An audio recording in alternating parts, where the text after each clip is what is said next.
Welcome. You are at the CCC. Where there are no outside issues. My name is Anthony. I'm an addict and an alcoholic, another bozo on the bus, and I care about you.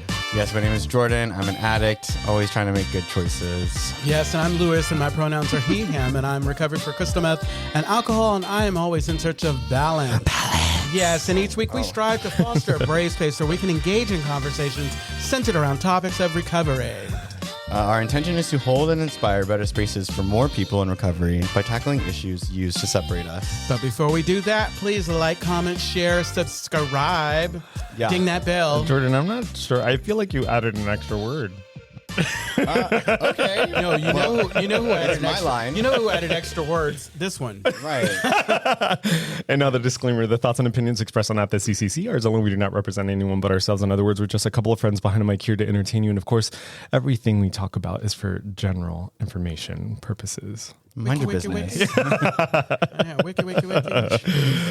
How are you guys? We're back. We are back. How long has it been? I don't know, but it's been a little while. been a minute. We've had a nice little break. Yeah. Nice. And we apologize for not telling you we were taking a break because we were so excited to have Dr. Lemke here. So we closed without saying, we're going to do, but you know. But we still had stuff put out, didn't we? It was out until it wasn't out. And Wait. then How long have we had not? maybe seen? like 3 weeks. Oh. Maybe like 3 weeks. Yeah. I didn't know Just that we did edging that. people for the Well, you know, the way that we present it People are going to now, forget it's- who we are. Well, exactly. The way God. we present it That'll now, be the it's day.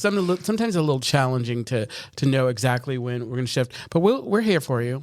You know, it's like just like Anthony has said a number of times, we're volunteers and we want to know. Yeah. That's not what I said. I said we do this for fun and for free. Well, he was making an excuse. He said we do it for fun and for free. For fun and for free. Okay, well that's Yeah.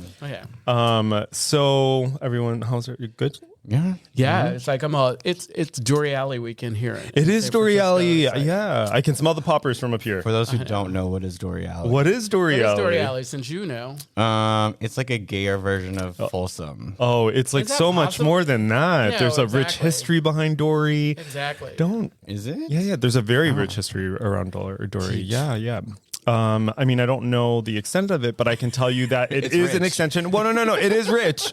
That's not the point of this episode. But like, if you we're gonna go there. So if we go if we go back 50 years or whatever, right? Like Dory Alley, like Folsom, I think it may have actually started in reverse, but the idea was is like an extension of the kink community, an extension of the leather community, right? It's so a community came together to kind of like start pushing like boundaries and to like start creating spaces where like kink wasn't something to be shamed but celebrated. So it's so much more than just a gay event. Yeah. And that's happening right now. Yeah, And some people, I've heard people refer to Dory Alley as I heard Dory Alley makes Folsom look like Disneyland. Oh, absolutely. Folsom is a little more family friendly. If you count like if pissing in people's mouths, family friendly. I guess so. Hydration. And there's like, Hydration. it's actually really salt, isn't that? Okay, anyway. Okay. But how is the rest of you? How are you? Good. How about you? I'm pretty good. I've been really busy. The last time we were here, he was in a sling, and now Who was in a sling? you? Well, your arm. Oh, yeah, my arm. Oh, yeah. I mentioned it, and he got all. Nobody knows. You can't see it. I'm all. But Yeah. we care about you. Yeah, but my arm is healing. I was Okay, like, that's which good. sling? What street corner? Yeah, I was like, we don't do that here. Jordan, Yes. how are you? Dandy. Dandy? Yeah. All right, good talk. Yeah, that's all I got. Okay, good. So we have a special guest today, and we are so excited to have him on today. He is many things.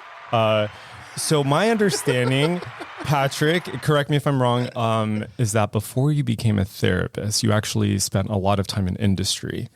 Is that right? That is absolutely right. Right. And so you spend a lot of time in industry, I think. Can you help for those of us? Is that who a don't person? understand? Well, place? I'm not going to use the names of the places. If you want to know more about Patrick's history and like his work history, you can look him up online. But you spend a lot of time in industry with big companies helping with like branding and things like that. And my understanding is that you currently do that for like more gay affiliated organizations. But what I think is really interesting is that you went from being in this like corporate space and then you moved over to becoming a therapist. And so I think that's very exciting. Some other things that I've learned about you that I think are also really exciting is one of the things that I think is really cool, especially for a therapist, is to lead with the fact that you're a gay man, you're kink affirming, or you're in a relationship, you see yourself as being in community, which is very antithetical to what therapists are taught to do, which I think is really exciting also to have you on. And then a lot of the work that you're doing with like kink and non-monogamy, I think is like really timely. So yeah, there's so many things that I think are really exciting about you, and I'm really glad and happy to have you on. How are you doing? I'm doing great. I'm so happy to be here. This is an honor to be amongst these folks and just to be in this room with you. This is just great. What an intro. Thanks, Anthony. Yeah, and oh gosh, you can't see it, but I'm blushing. Oh, don't blush. There's so many things that are so cool about you. So I'm really, really, really excited to have you on. So tell us a little bit about you and what your relationship is to the Castro Country Club. Sure. Patrick, alcoholic addict. Yay. Hi, Patrick. Hi. Hello. This is good. It's like he's on us. You got it. Let me think. I think the first time I even encountered the country club was very early in my recovery. My sponsor took me there and said, we need to go to a meeting right now. Took you there and drop you off. Yeah. And it turns out, I think it was, I don't know if it's on Friday or Saturday nights, it's S&M Sobriety and Miracles. And I think Saturday. I didn't know that there was an overlap between sort of gay culture, sex positive community, and recovery. And I don't know, I probably just sat in the corner and cried during that meeting because I really didn't know what was going on from a recovery standpoint. But that was really my first encounter with the country club. I had passed by it so many times in the middle of the night, trying to stumble home from wherever I was going out in the Castro. And then when I got sober, until that time that my sponsor took me in there, I was terrified. And I think it all kind of comes back to fear for me, fear of people, which, sort of makes my choice of career path a little bit interesting.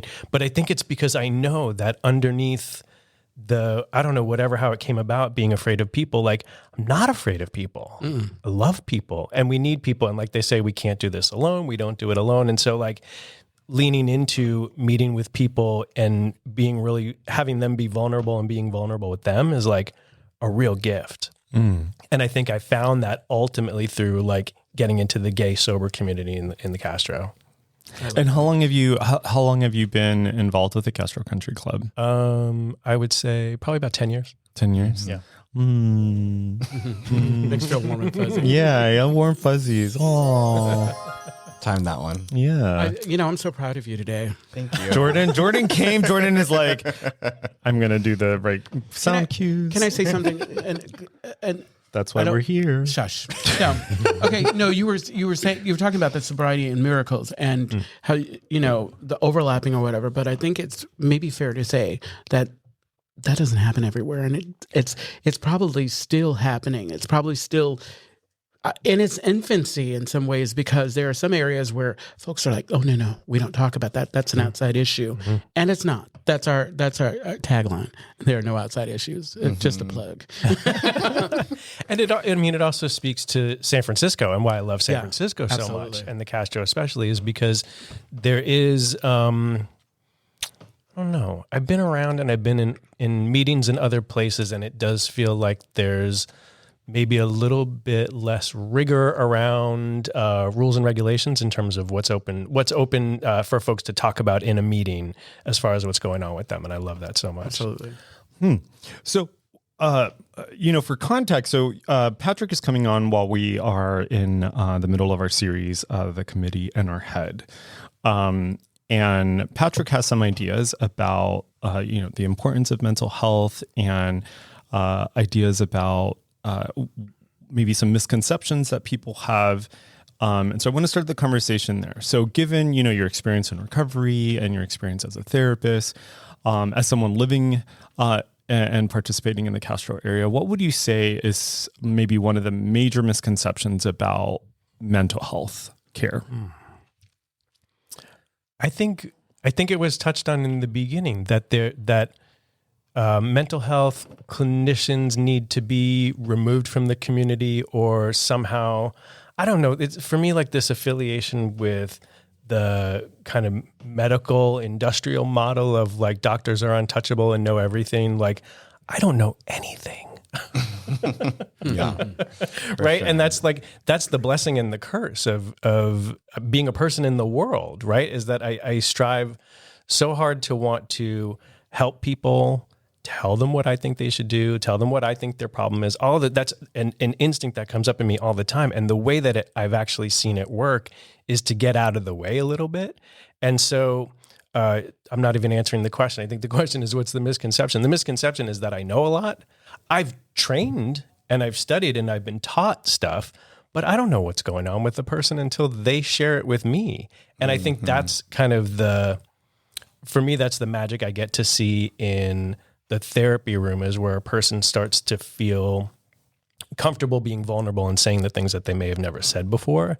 That's it. And then we go from there. Like it's kind of a joke where I'll meet someone and they'll find out I'm a therapist and they'll say, "Oh, are you diagnosing me or are you assessing me?" Always. Well, I cannot do that. I won't do that. And it's exhausting to do that. And you're not paying me to do that. I think that you answered that beautifully, because when I was doing therapy, I initially went in thinking, you're going to tell me what to do.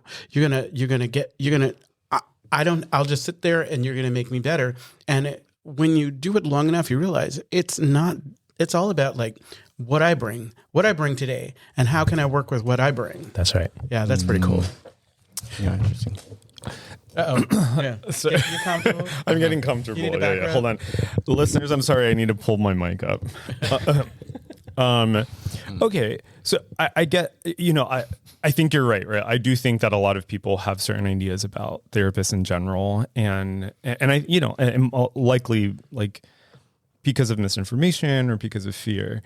What would you think, like, because you're located in the Castro, right? So what would you say, just being in this community and maybe kind of generally speaking, like ideas about what stands in the way of like gay men accessing mental health care? Oh. Or queer people in general, actually. Let's broaden Let's be that. inclusive. Yeah. Yeah. Let's queer folks in general. That's a great question. I think this can also expand to other communities and families in which people grew up, or places where they grew up and came here, that there's a stigma around, probably less so now, but there's a stigma about being in therapy. And certainly for a lot of people, there's a stigma around even talking about things that are not, I know in the family I grew up in, is talking about feelings that are not pleasant. Right. Mm-hmm. There's very much a focus on we'll be happy or get through it or things will get better and all those things. And I think as a culture in America, and then I think as, gay or queer culture as sort of a subsection of that, is like, we just want to have fun. We just want to be free. We just want to fight for queer joy and all those things, which is not bad.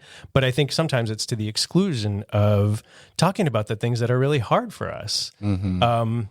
And maybe we'll talk about this a little bit later, but I feel like that's where substances come in and other ways of trying to change the way that we feel in the moment. Those come in and those can become a problem for people because we're trying to change our thoughts and feelings, which I don't know if it's impossible, but it's real hard to change a thought and a feeling, I think. Yeah, I tried. I'm trying right now. So I love you kind of like ran past it when you said the things that are hard for us to talk about. What do you think are some of the things that are hard for us to talk about? Oh, what isn't hard for us to talk about? I think things that are easy. Yeah. We can make comments on the weather. Yeah, I think that great. That's such a great example. We could talk about weather and movies and maybe what people are watching on TV or what restaurant they went to. But I think a lot of other things, there can be a tendency to shy away from stuff that might be more meaningful or more vulnerable to talk about. Let's think about it. Our substance use or non-use, sex, relationships, things that we're actually thinking, things like instincts that we have or things that we want to do or want to say to other people. I don't know. And I think every culture is probably different about what's taboo and not taboo to talk about. But those are, just off the top of my head, those are some of the things that I come across in my work that become hard things for people to talk about. I feel like something that we all struggle with. I know that I did. We who? We I think globally, like Well, people for in us. any form Yeah, of yeah. recovery. No, people in Yes, any Queen Elizabeth. Okay, stop. Sorry. People in any form of recovery. Something that is tough to talk about is the fact that I need to relearn some things that I think that at the age that I am and where I'm at, even within recovery, Yes. like something.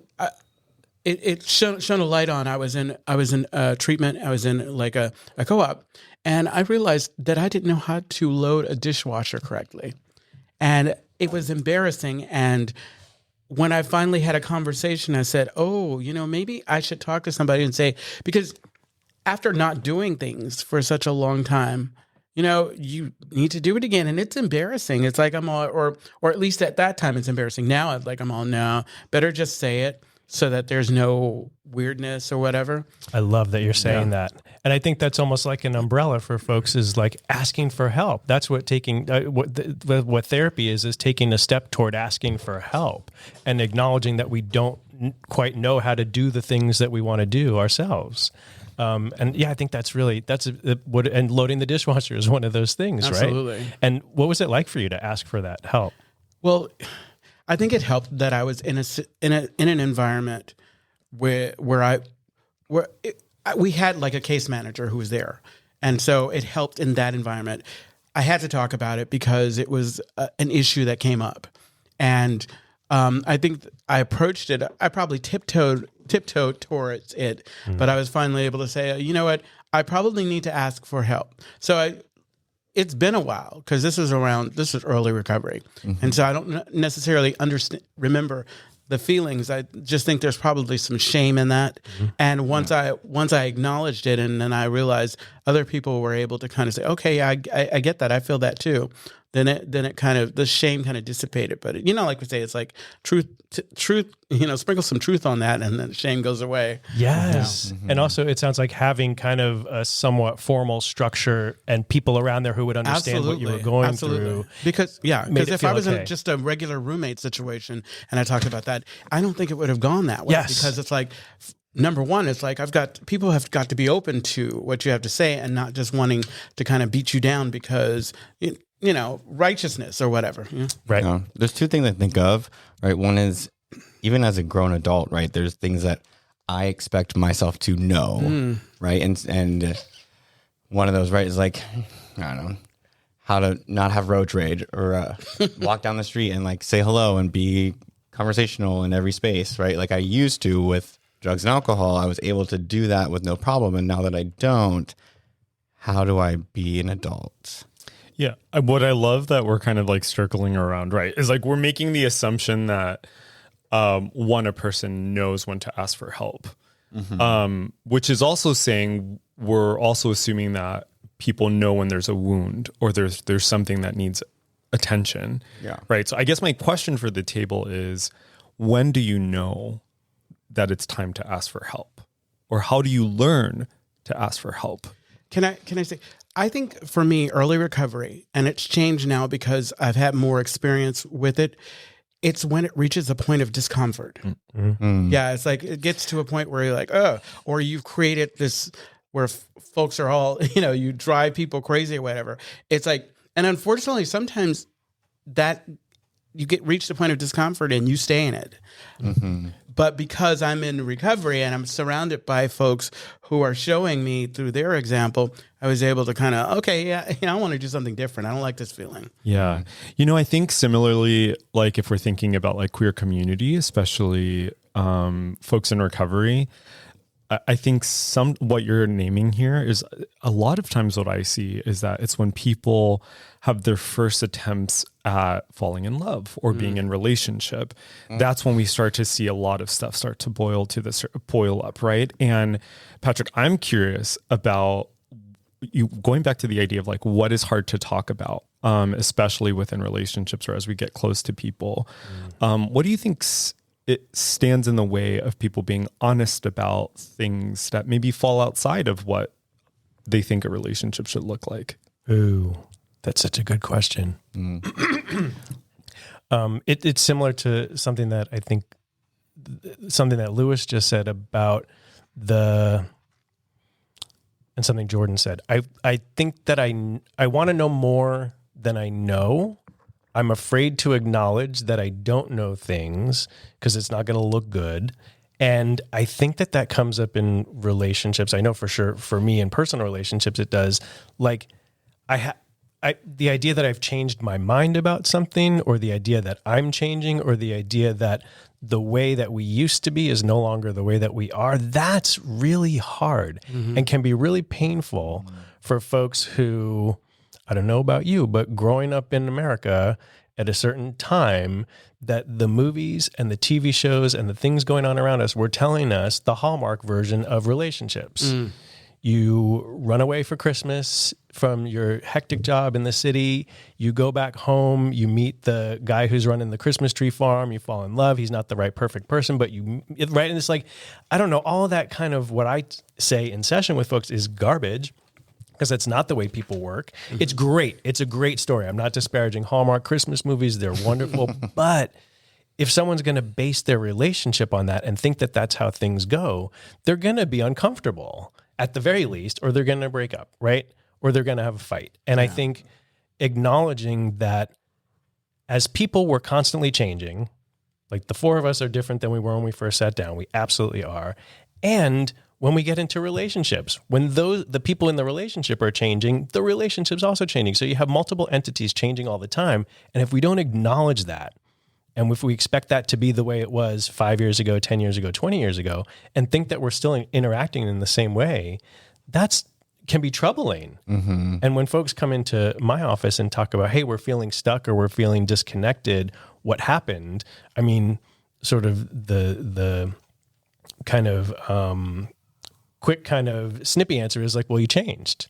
You're different. And maybe you didn't stay in touch about those changes that were happening. Yeah. And I think that's really beautiful. And I think part of that is like, what meaning does change have, right? So if change can happen within a relationship, but what does the change itself, even independent of the relationship, how does the body experience that? So for example, I think maybe one of the harder conversations, and I hear this with like, straight couples, queer couples, is, sex doesn't feel good between us anymore. How do you, right? So that's a change. And how, like, what does that change mean? How is it translated? Like, how does a person, like, I'm not expecting anyone to have the answers, but, like, what does that mean? How do we, like, navigate a conversation like that? And the thing is that happens all the time, right? There are all of these truths, these hard things that we avoid talking about all the time, right? Or we can think about like positionality, right? Like the idea of being a top or a bottom or a verse or a side, where someone might be afraid of exploring some other aspect of themselves, and they're in a relationship and they don't know how to have that conversation. Yeah. I love what you're saying. And also, if you look at porn or any, sort of gay themed movies, all of them are perpetuating things that are not, I don't think, necessarily realistic. And then if people are basing their expectations on those things, they're going to be uncomfortable. And then, like you were talking about, of like all the stereotypes. Yeah, I usually have a script. Yeah, no, this is what we're doing. Yeah. Here's what we're doing. Right? Yeah, and I think more more literally, it's like if you're looking at porn as a guide, right? Like then you would assume that whenever you have sex, someone should be like 15 inches. They should be spitting in your mouth. Right. And 15. Yeah, you know what I mean? I mean, it's just like unrealistic, right? Like the lighting needs to be perfect. The words need to be right.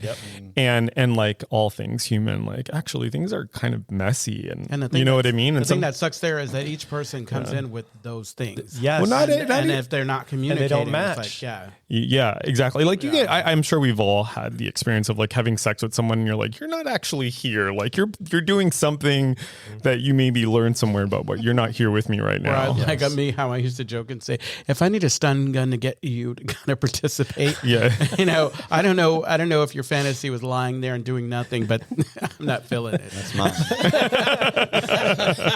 And I do have a stun gun. Yeah, I know. But to go back to your question of like, how do you know when to ask for help? Right. I think sometimes I experience folks like, I don't have the time to even think about I need help. I don't have the availability. I don't have the financial means. I don't have the resources to know or to even think about getting any kind of help. And so I think that's a lot of folks, in my experience and personally, right? Like I always say, oh, I'm too busy. I have this, and this. I can't, how am I supposed to find somebody? And it's like finding a therapist is also like dating, and it's like, do I have the time to like date in a whole nother realm, right? To try and find somebody. You have the time. Do I? Well, here's my question, right? Because what I'm hearing you say is like, there's a point where like I think we all have a moment or like an experience when we know we want to make a decision, right? So we could, and I think the closest proxy kind of like going to talking about relationships, right? So when we meet someone, for example, and we go, oh, there's so much chemistry here, right? And that doesn't get interrogated. And is it chemistry, or is there some kind of like a dynamic happening here that you've been here a million times before? Similarly, it's like when what you're talking about, it's like, oh, like I need help, but I'm just so busy and I have all these things going on, right? There's like this thing that happens inside of us that like kind of informs the decisions some rationalizing. Yeah. Well, I'm not calling it that, but you know what I mean? But like there is something that's going there. I'm not calling it that, but it could be that. It could be that. So I want to going back to like the bridge with recovery and mental health, right? I'm wondering what that's like for you. So you're a therapist, you're in community, you're in recovery, right? Like you, as someone who's in recovery, you understand 12-step and you understand what those relationships look like. And I'm wondering like independent of like you being in a room with someone, how do you kind of think about all of those things together? How do they speak to each other? Oh gosh, there's so much overlap in my own life. And I'm really fortunate to have a sponsor who also happens to be a therapist. And so there's kind of that dynamic too. And, also I was teaching grad school for a little bit too. And so my experience has been student-teacher relationship, sponsor-sponsee relationship, sponsee-sponsor relationship, and client-therapist relationship. And it's all blurry. It's all completely blurry. And in my early days of starting to see clients, I'm still probably not kind of like on sure footing about what type of therapist am I going to be with which particular client, because who responds better to more kind of input, who responds better to more kind of listening, who needs certain kind of holding environment or kind of safety environment. And then I'm thinking about all of those things for my own self too, outside of the therapy room. And so what the heck do I need? And I'm having those feelings that Jordan was talking about before of like, well, I'm too busy and I have too much to do and I have too much on my plate and I'm really worried about this, and this, and I don't have time to really sit and think. But when I do, it's like all of it is kind of just my life, and like the principles of recovery come through everything. I was at a meeting the other day and the speaker had the topic of what step are you working on? And so many people shared, and these are folks with sort of like decades of sobriety, were sharing how the step that I'm on is really all of the steps because they kind of blend together and they're kind of all the same in certain respect.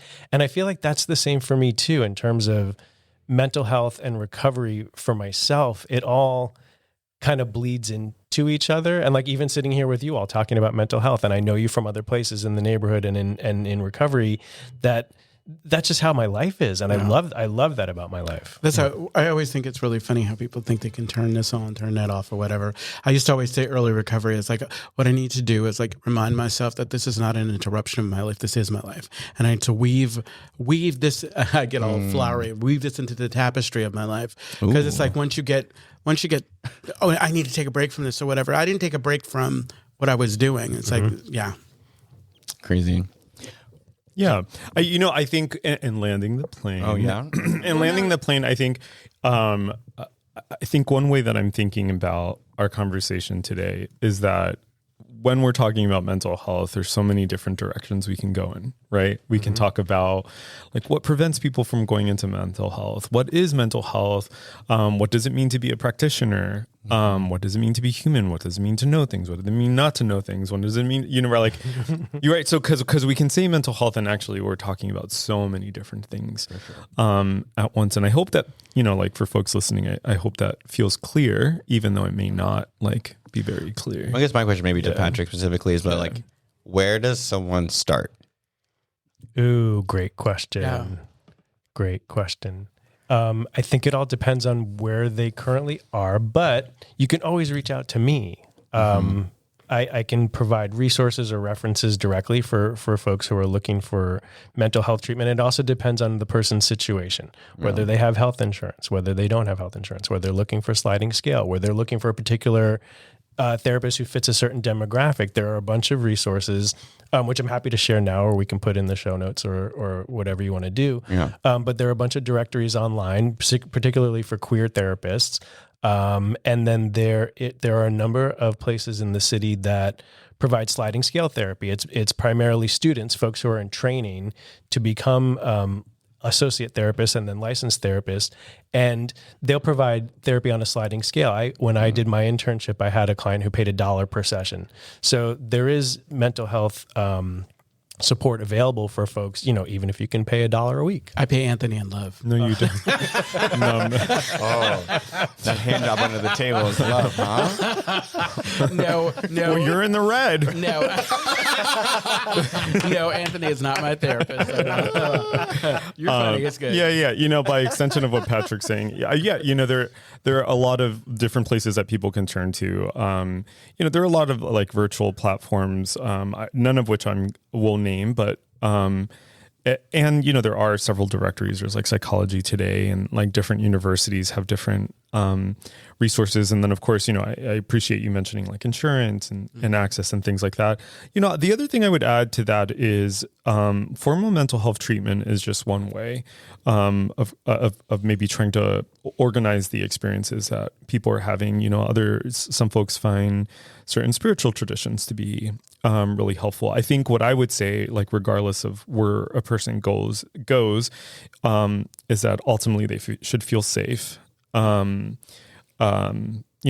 maybe shouldn't walk away feeling like used or abused by whoever it is that they're turning to. Final thoughts. Yeah. We land in this plane. We can land it. My last thought is talk to a friend, ask somebody. Word of mouth, I think, honestly, goes a lot farther. Oh, that's so good, Jordan. Yeah, like talk. Yeah, exactly. Yep. Who do you go to? Do you know a good therapist? Yeah.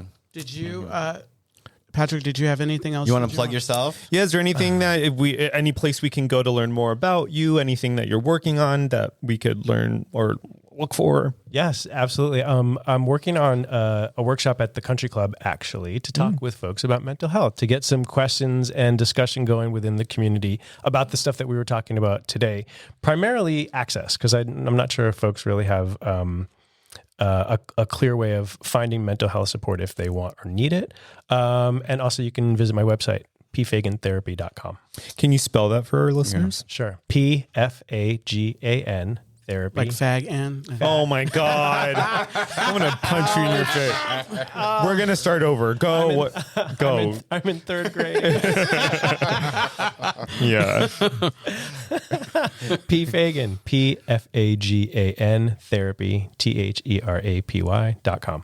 Thank you. Beautiful. Let's go. So the Castro Country Club is a safe and sober community center for all and people and a refuge for the LGBTQ recovery community. And we provide programs and services that help change lives by supporting personal growth. Our vision is to reduce the suffering of addiction by connecting people to community opportunity and support. You can find more information, including all the ways to contact us, at www.castrocountryclub.org/podcast. Yes, and check out new episodes when Brandon feels like he needs to upload. Okay, we can't blame him. Especially he said, like, you started the show saying, like, hey, we haven't been recording. We're sorry. I'm sorry. I love you, Brandon, and it's like I'm always going to harass you. Thank you, everybody. Bye-bye. Bye. Bye. That was the wrong one. My bad.